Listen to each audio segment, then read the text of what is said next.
I have an addiction to making beats on the MPC One.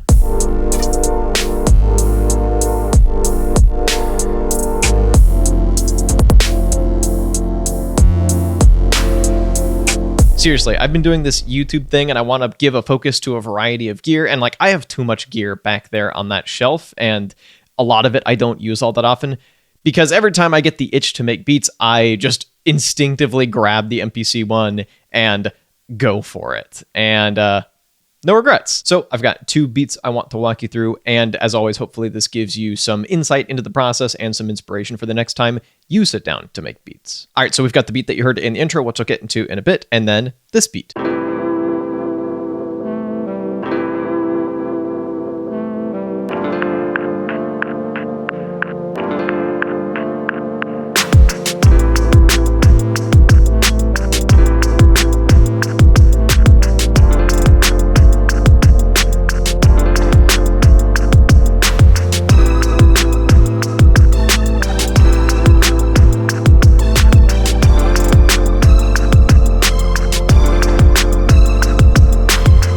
I'm still not 100% sure how I feel about that last element, but regardless, this started off like a lot of beats do with a converted machine kit, converted using Kitmaker. If I recall correctly, this is from the UK drill pack that I keep reaching into for just kind of straight ahead trap stuff. And I've not done a ton to the built-in sounds. I've run the kick and snare through varying degrees of high pass and soft clipper.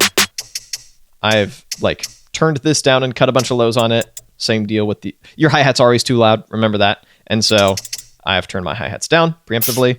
I haven't used that. This is a little offbeat snare. Let me just show you this by itself.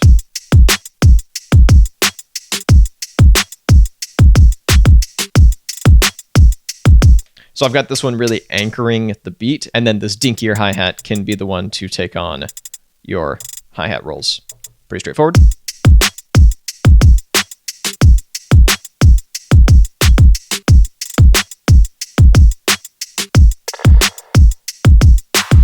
And I've got a couple of extra elements from my $5 sample pack. And this clap has quite a bit of reverb with Vintage 2, as is tradition. So I started by bringing this kit in and just getting a super basic little temp hi-hat part just to give me something to start with. And then also loaded in a blank program and started loading in samples.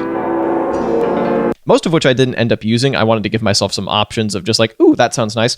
Bring it in, I'll figure out if I want to do something with it. And what I ended up doing is taking this sample I got off of Splice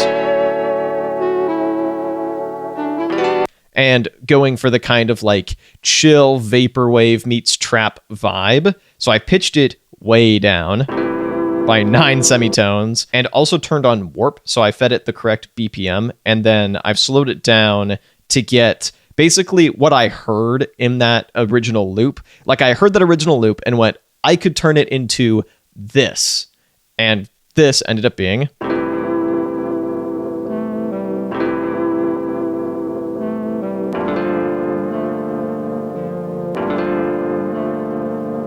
And you'll notice this is time stretched a little bit differently. But I was able to get that locked into that 90 BPM tempo, but still pitch shifted in a way that pleasingly degrades it, makes it sound a bit hazier and more lo-fi, which I am a big fan of doing.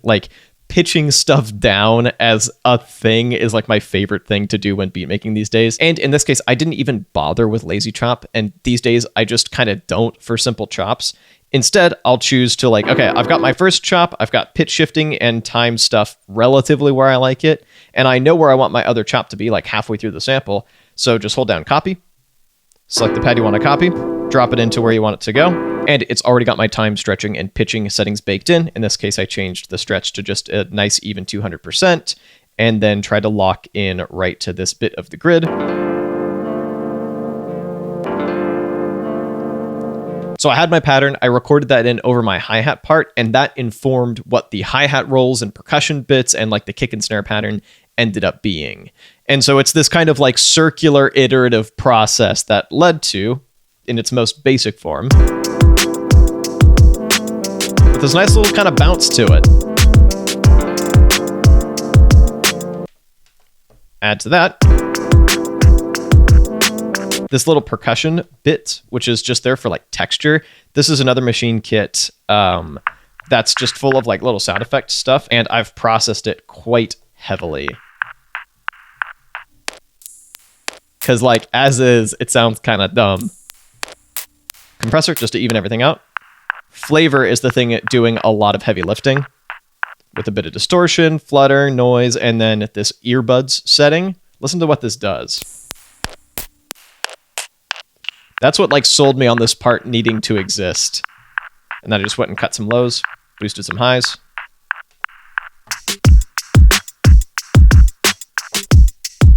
That makes a big difference. Like a little bit of texture percussion like this really makes a big difference. And on top of that,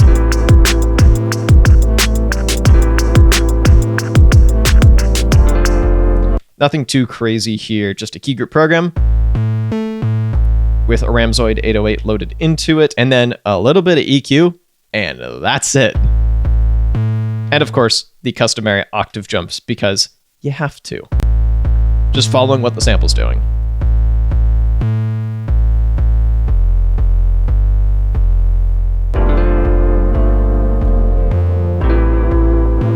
Once again, trying to reinforce the rhythm of the drums. I should also mention I have gone in and tamed the attack of the 808 a bit, so it functions less like a kick, more like a bass, but it still definitely leans percussive. And finally, the element that is like maybe a little iffy, but I basically teased a melody out of the existing melody of the sample, so I wanted to reinforce that with something a little more kind of glitzy.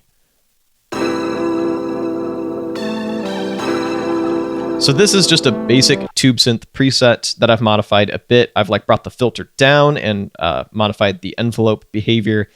And then the real magic is happening in the effects. One of my kind of go-to combos for vibey synths. So reverb, ensemble, and then a bit of EQ. Ensemble, I think, really goes a long way towards adding that phasiness that really makes this a lot softer and more pleasing.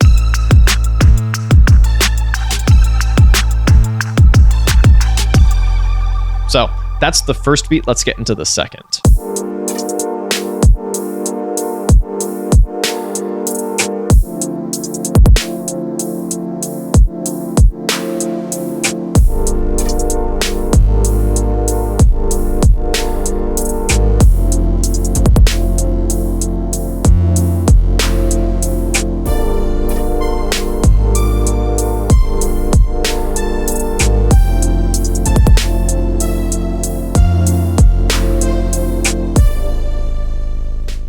So very similar setup in this one. We've got a machine kit. I really like this one.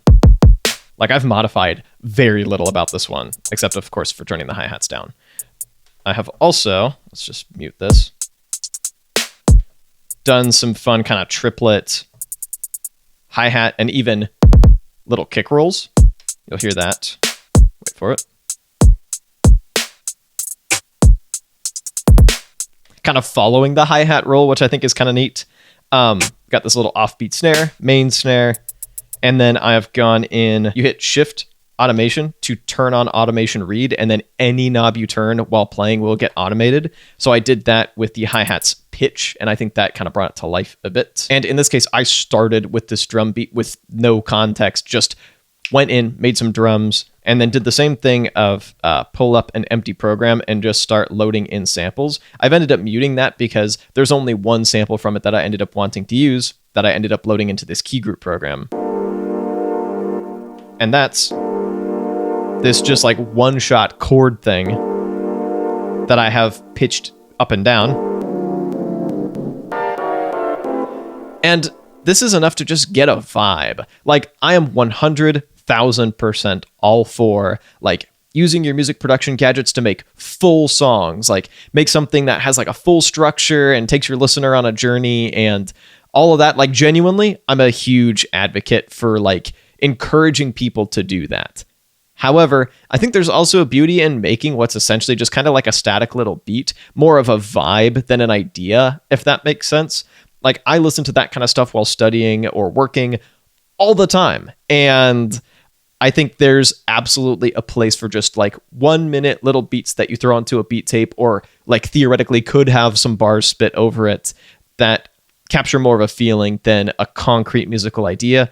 That's what this is. And when I say like I'm going to go make some beats, this is the kind of thing I often gravitate towards. Like, it's creative, but it's creative in a way that's kind of relaxed. And for me personally, I would rather spend my time making beats. Like, I get more of a dopamine hit from that than, say, playing video games alone. I often play with other people, but pretty much never alone, or watching TV or that kind of thing. And the MPC is pretty well set up for either the kind of static beat making that I'm doing here or more full fleshed out musical ideas. Tangent over, soapbox over. I just wanted to like get that out of my system. Regardless, this is what this sounds like. And I'm like restarting it a few times with the kick because it wasn't long enough. So that sample restarts there, and then I have sidechained it. If I go to my track mix.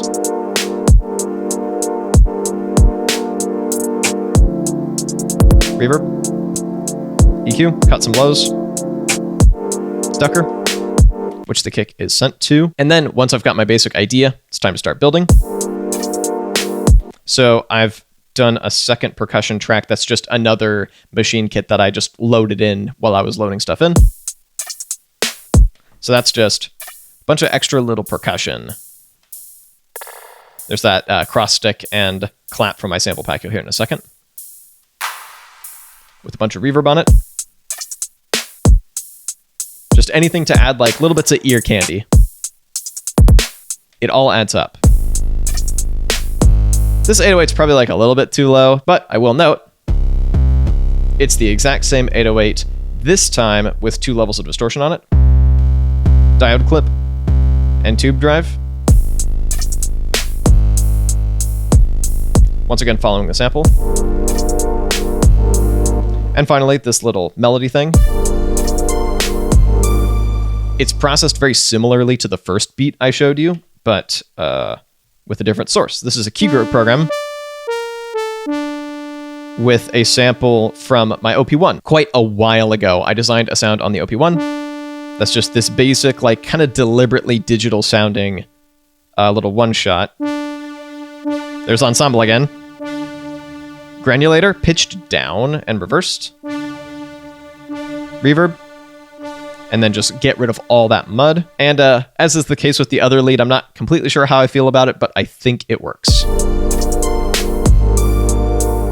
I tried to keep it very simple, just kind of float over the top of everything else. If for some reason that wasn't enough and you'd like to see even more MPC One beat making, you can check out this video up over here. And of course, thank you so much for watching. I'll be back with a new video in a little bit.